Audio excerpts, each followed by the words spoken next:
The Brothers Grimm Fairy Tales. The Miser in the Bush. A farmer had a faithful and diligent servant, who had worked hard for him 3 years, without having been paid any wages.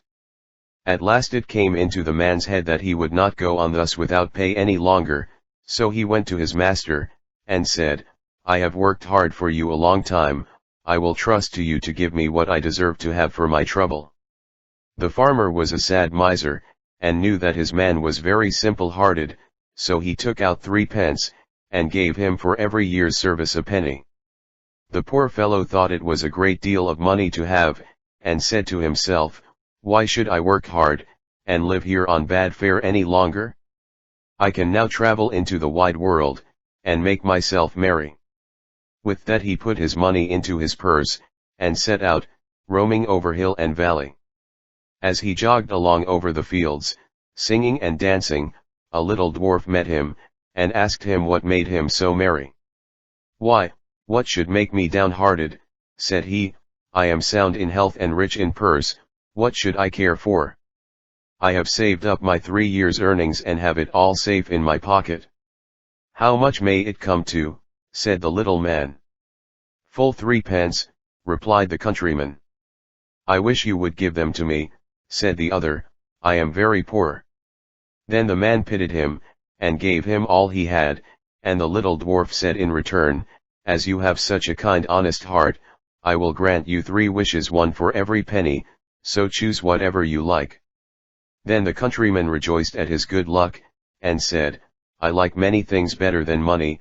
First, I will have a bow that will bring down everything I shoot at, secondly, a fiddle that will set everyone dancing that hears me play upon it, and thirdly, I should like that everyone should grant what I ask." The dwarf said he should have his 3 wishes, so he gave him the bow and fiddle, and went his way. Our honest friend journeyed on his way too, and if he was merry before, he was now 10 times more so. He had not gone far before he met an old miser. Close by them stood a tree, and on the topmost twig sat a thrush singing away most joyfully. "Oh, what a pretty bird," said the miser, "I would give a great deal of money to have such a one." "If that's all," said the countryman, "I will soon bring it down."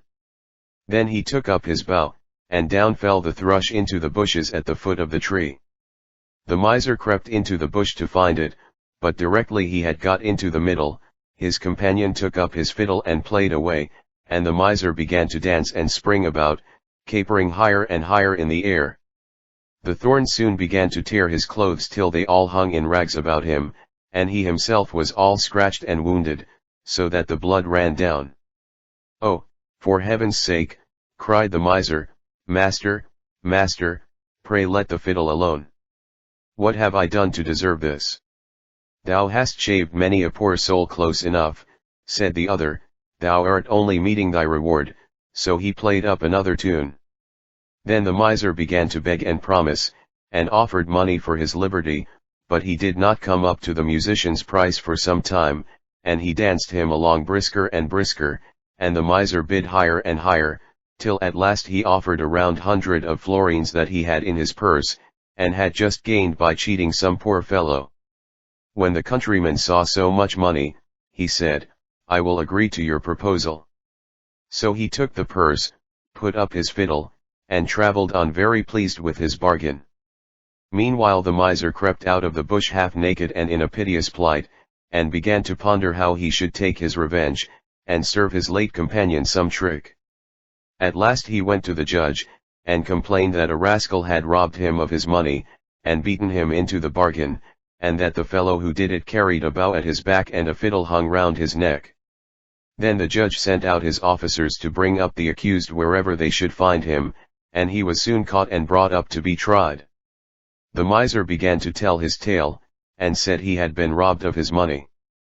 "No, you gave it me for playing a tune to you," said the countryman, but the judge told him that was not likely, and cut the matter short by ordering him off to the gallows. So away he was taken, but as he stood on the steps he said, "My lord judge, grant me one last request." "Anything but thy life," replied the other. "No," said he, "I do not ask my life, only to let me play upon my fiddle for the last time."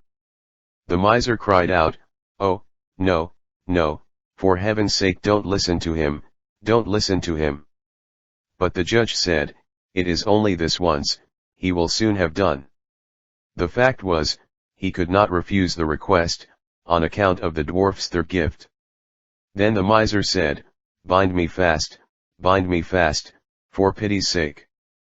But the countryman seized his fiddle, and struck up a tune, and at the first note judge, clerks, and jailer were in motion, all began capering, and no one could hold the miser. At the second note the hangman let his prisoner go, and danced also, and by the time he had played the first bar of the tune, all were dancing together, judge, court, and miser, and all the people who had followed to look on. At first the thing was merry and pleasant enough, but when it had gone on a while, and there seemed to be no end of playing or dancing, they began to cry out, and beg him to leave off, but he stopped not a whit the more for their entreaties, till the judge not only gave him his life, but promised to return him the 100 florins. Then he called to the miser, and said, "Tell us now, you vagabond, where you got that gold, or I shall play on for your amusement only." "I stole it," said the miser in the presence of all the people, "I acknowledge that I stole it, and that you earned it fairly." Then the countryman stopped his fiddle, and left the miser to take his place at the gallows.